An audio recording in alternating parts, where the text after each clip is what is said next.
A leading researcher in the study of psychopathy is Dr. Robert Hare, a psychologist at the University of British Columbia.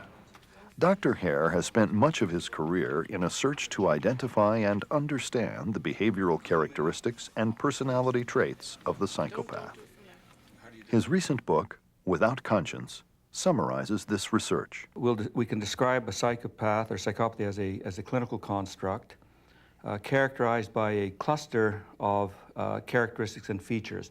And the cluster would include interpersonal characteristics, how we deal with other people, how the individual interacts with somebody else, affective characteristics, feelings, emotions, and other behaviors, including socially deviant behaviors. Psychopaths are often described as callous, impulsive, manipulative, glib, egocentric, predatory, grandiose, and lacking empathy and emotional affect.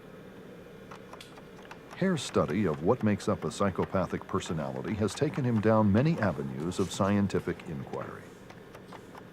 I've been working in this area for quite a long time, and for the first 10 or 15 years, I, like most other researchers and clinicians, was very frustrated by the fact that we didn't have some sort of standardized measure of this particular construct. People intuitively knew what they were talking about. If one read Hervey Cleckley's book, The Mask of Sanity, for example, you would have a pretty good idea about what a psychopath is, but how do you communicate that to somebody else? The problem is that we have never had a proper measuring tool for assessing this particular disorder. In the early 1980s, Hare and his colleagues developed a psychometric test, now known as the Psychopathy Checklist Revised. Consisting of a 20-item rating scale, the checklist measures such things as glibness, superficial charm, cunning, manipulative behavior, lack of remorse or guilt, shallow affect, callousness, lack of empathy, impulsiveness. Each item is scored on the basis of explicit criteria contained in the manual. Possible scores on the scale range from 0 to 40. For the average person, a typical score would be 5.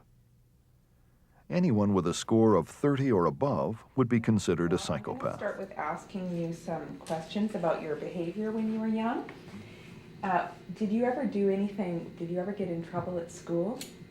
To assess a subject, a trained clinician integrates information from a person's file and other collateral data. It is estimated that about 1% of the population may have the disorder. Many, like Pat Frizzell, imprisoned for violent crimes, are denied parole. They are 3 times more likely to reoffend and 4 times more likely to violently reoffend. The checklist is widely used around the world and has proven both reliable and valid as a predictor of criminal and violent behavior. Because psychopaths are high risk for breaking the law, many end up in jail. Of inmates serving sentences for violent crimes, about 20% score high on the psychopathy checklist. It is a disturbing fact, however, that the great majority of psychopaths are out in the real world undetected. They live on the narrow margins of the law, often engaging in cold-blooded and predatory behavior.